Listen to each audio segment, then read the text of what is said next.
Hi, Mr. Riddick. I'm Megan, and I'm going to be your hygienist today. And I just want to let you know some of the readings and findings I have found after screening your mouth.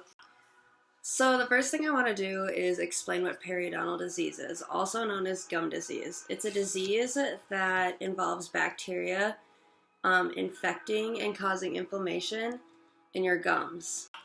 This happens due to a plaque buildup on your teeth, which forms like minutes after you clean your teeth. And it begins to get worse and worse until it hardens on your tooth and becomes calculus, or also known as tartar, which is a hard to remove substance that is easily collects bacteria. And when that happens, your gums start to get inflamed and cover up that calculus, and it gets worse and worse, and that bacteria sits in your pocket and kind of eats away at your gums and your ligaments, and eventually can cause bone loss. This disease is often hard for you to catch because a lot of individuals actually end up having no symptoms at all. Some symptoms that you can catch is bleeding or having pus in your gums while flossing or brushing, bad breath, and swelling. All right, so every time you come into the office, we examine your pocket depths with the periodontal probe. And an example of this is like a water bottle and a can koozie. So the water bottle is your tooth, and the can koozie is your gums surrounding that tooth. And what you technically are doing is you're taking a ruler and you're just measuring the depth from the top of the can koozie to the bottom of the can koozie where it connects to the water bottle, such as measuring from the top of your gums all the way down to the bottom of your gums where it connects to your tooth. So what was my probe depth? Your probing depths there was a variety, but there was a lot of very big numbers in the back and smaller in the front, which was good. And I'll get into that in a little bit. Okay, so in the front of your mouth, you have probing depths that are from 1 to 5. The probing depths that we are looking for are 2s and 3s. That's health. So that's like in this picture, you can see that the fibers in your tissues are very tight to that tooth, and there's still a lot of bone level here. And you can tell that probe is only going in just a little bit.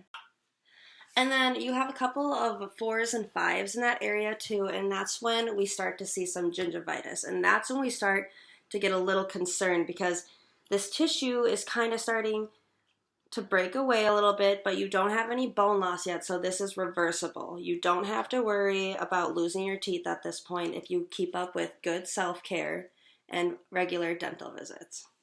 But you can tell that the tissues on this are getting really red and inflamed, which is what happens when there's that buildup of plaque and bacteria on your tooth.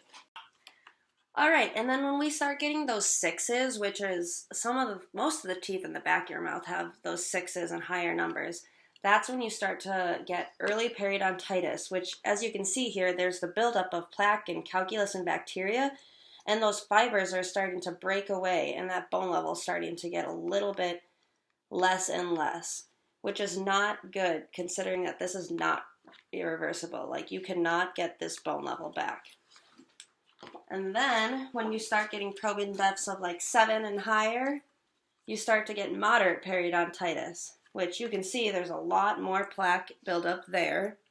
And the probe just keeps getting deeper and deeper. So now we're about 6 to 7 mark on that probe. And the levels of bone are just getting lower and lower, as mentioned before. And then when you see advanced periodontitis, this is bad because you're on the verge of possibly losing that tooth because of how much bacteria and infection that is going on and eating away at all of your tissues here. And this is when we know we have to take action now. We need to start coming in for dental visits and having really good self-care. What can I do about the pocket depths and to keep my teeth? So what I would recommend for you is to keep on with your smoking cessation. I see you're taking medications for that.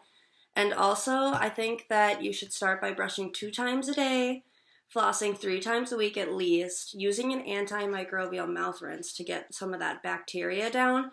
And I would like to have you come in for appointments every 3 to 4 months instead of 6, because I feel that if it's important for you to keep your teeth, that we really need to start really getting in these pockets and getting that bacteria out.